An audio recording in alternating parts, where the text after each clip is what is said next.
एक प्रसंग आपको बताते हैं, हमारे गिरिराज जी का ही है। श्री कृष्णदास जी महाराज अधिकारी जी वल्लभाचार्य भगवान की शरणागत और श्री नाथ जी के श्रीअंग सेवा में वो कुठारी पद में थे। तो ठाकुर जी के पास संपत्ति की तो कमी है नहीं, तो उनकी भोग सेवा, वस्त्र सेवा, आभूषण सेवा आदि के लिए आगरे जाते थे।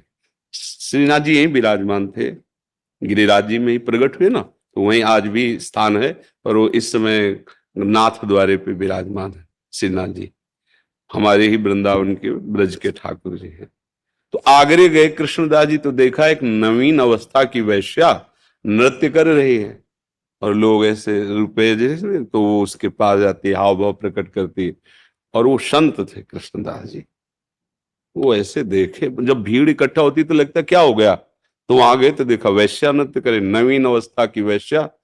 बहुत एकाग्रता से देखा, इतनी हाव भाव, इतनी मधुर वाणी, इतना सुंदर नृत्य, ये तो हमारे लालजू को रिझा सकती है। तो उस समय 100 मुद्रा निकाली ऐसे, बाबा जी 100, वो तो अधिकारी है सिन्हा जी। देखते ही वो तो नजदीक आ गई, दिया, क्योंकि भेष वाला तो उनका, हमारे अगर जहां हम टिके हुए हैं वहां तुम आओ, तो जितनी मुद्रा कहोगे हम देंगे, हम आपसे बात करना चाहते हैं। तो जैसी आपकी आज्ञा, आप कहाँ टिके, हमें अपने परिकर से तो वहां गए। उनका कि आप इस राग में गाइए, आप इस राग में गाइए। वो बड़ी प्रवीण थी, गाया। तो उनका, मेरे एक बादशाह है, मैं उनका एक गुलाम हूं, तुम्हारे परिकर को जितना कहोगे हम यही संपत्ति दे देंगे, साथ नहीं चलेगा, आप चलोगे और आप अकेले मेरे बादशाह को रिझाओगे, और रिझा लिया तो वो प्राप्त होगा जो तुम्हें कभी कोई नहीं दे सकता। ये नहीं बताया कि भगवान के सामने। तो उसको लगा कि बादशाह के सामने नाचने का, अब कोई संशय नहीं था, क्योंकि स्वर्ण मुद्राएं सब दे रहे थे, तो कोई साधारण आदमी तो दे देगा नहीं स्वर्ण मुद्रा, इसका मतलब बादशाह की बात पक्की है। अपने परिकर को भेंट दी कि आप हमसे मुक्त, और उस वैश्या को साथ लेकर कृष्णदास जी लौट आए। अपनी कुटिया के बगल में पर्ण कुटी बनवाई। अब लोग निंदा करने लगे कि देखो, इतने बड़े संत होकर ऐसा वैश्या को लाए हैं। राधा कुंड, श्याम कुंड, अप्सरा कुंड, सब कुंडों में स्नान करवाया, और पद, ये पद गाना है।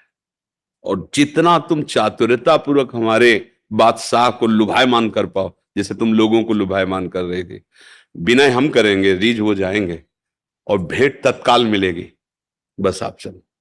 ले गए श्रीनाथ जी के सामने खड़ा किया, और कहा ये मेरे बादशाह है, आप इनको। तो जो पद बताया था, पूरा पद, वैसी भावभंगियां बताई थी। अब परम पावन गिरिराज जी के दिव्य कुंडों का स्नान और महापुरुष का संकल्प, और ठाकुर जी से कहा हम आगरे से जो चीज लाते हैं वो आप स्वीकार करते हैं, चाहे भोग की हो, चाहे आभूषण की हो, चाहे वस्त्र की हो। तो आज ये एक भेंट लाए हैं, आपको स्वीकार करना है। पद गा के जीव ही जैसे बादशाह को किया, ऐसी मुद्रा में हुई देखा आगे, कोटि कोटि मनमथारी ललित त्रिभंगी मुरली मनोहर ठाकुर। तत्काल प्राण निकल गए, तत्काल प्राण निकल गए, निष्प्राण होकर गिर गए। बोले ठाकुर ने भेंट स्वीकार कर ली।